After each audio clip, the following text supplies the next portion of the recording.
Your Money or Your Life by Joe Dominguez and Vicki Robin is a transformative guide to reshaping one's relationship with money and achieving financial independence. The book was first published in 1992, but its central themes, rethinking how we spend, earn, and save, remain relevant as ever. Dominguez and Robin argue that money should serve life, not the other way around. Their step-by-step program is designed to help individuals achieve financial independence, reduce stress related to money, and live more meaningful, purposeful lives. The book challenges the conventional wisdom of working long hours to accumulate wealth and material possessions. Instead, it presents a method for gaining control over your financial life, reassessing what's truly important, and aligning your spending and earning habits with your values and goals. Chapter 1: The Money Trap.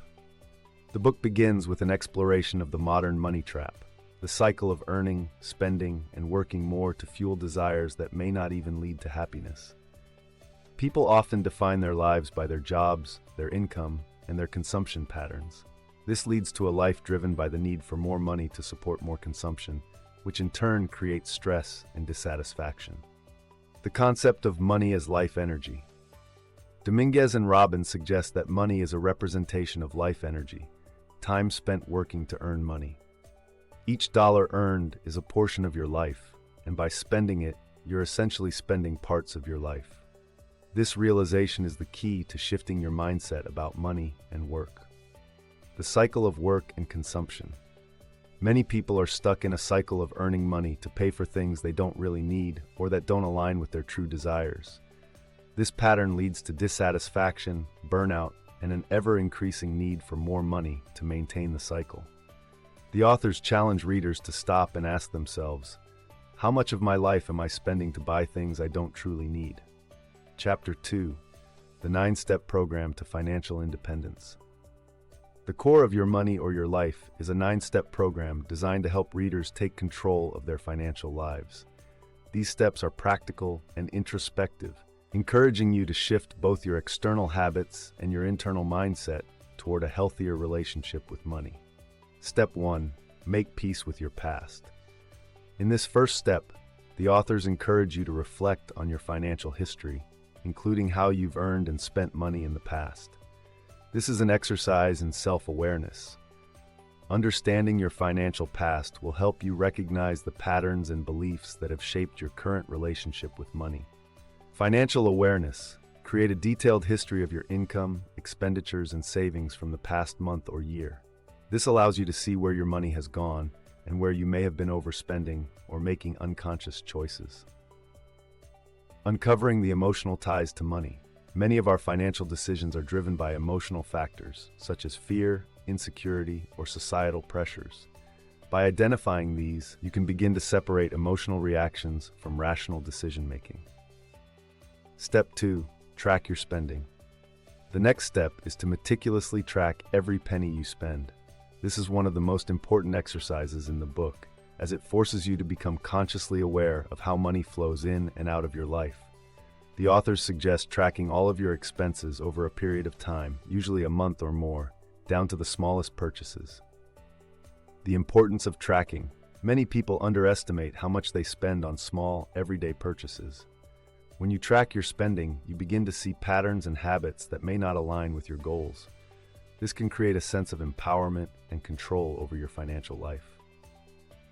Recognizing the trade-offs. Every dollar you spend is a trade-off for something else. For example, when you spend money on a latte every day, you're choosing that experience over other possibilities, like saving for a vacation or investing in your future.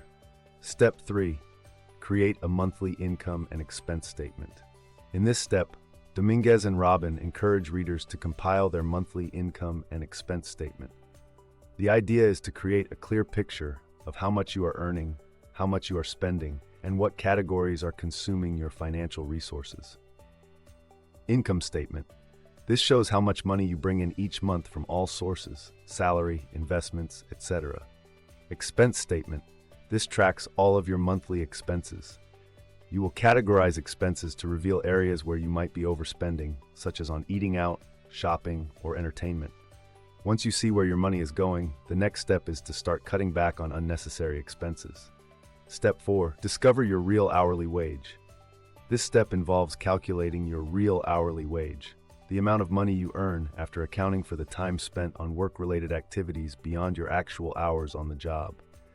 This includes commuting time, the cost of work clothes, lunch expenses, and even the stress that comes with work.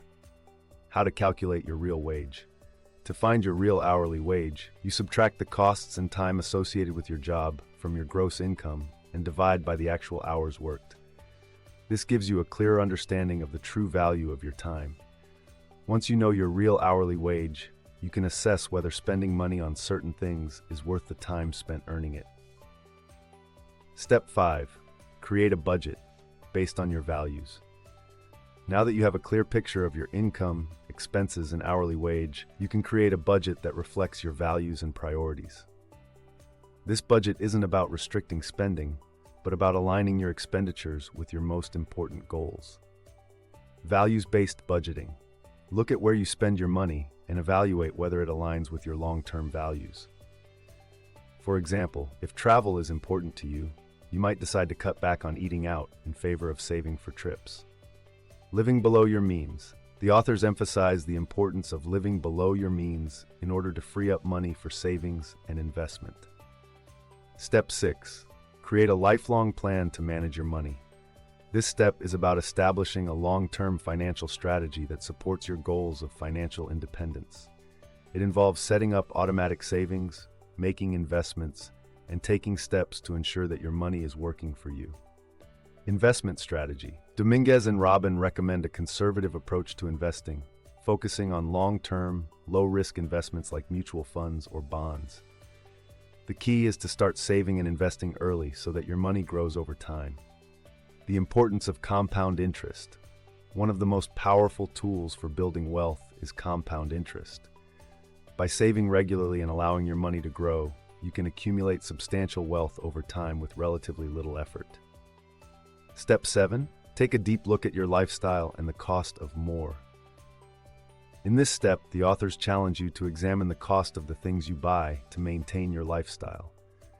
Many people work longer hours or take on more debt to finance a lifestyle that requires constant upgrading of possessions, gadgets, or experiences. The cost of consumerism. Owning more things or indulging in luxury doesn't necessarily lead to greater happiness. The authors encourage readers to think critically about whether the extra possessions and status symbols are worth the extra work and stress.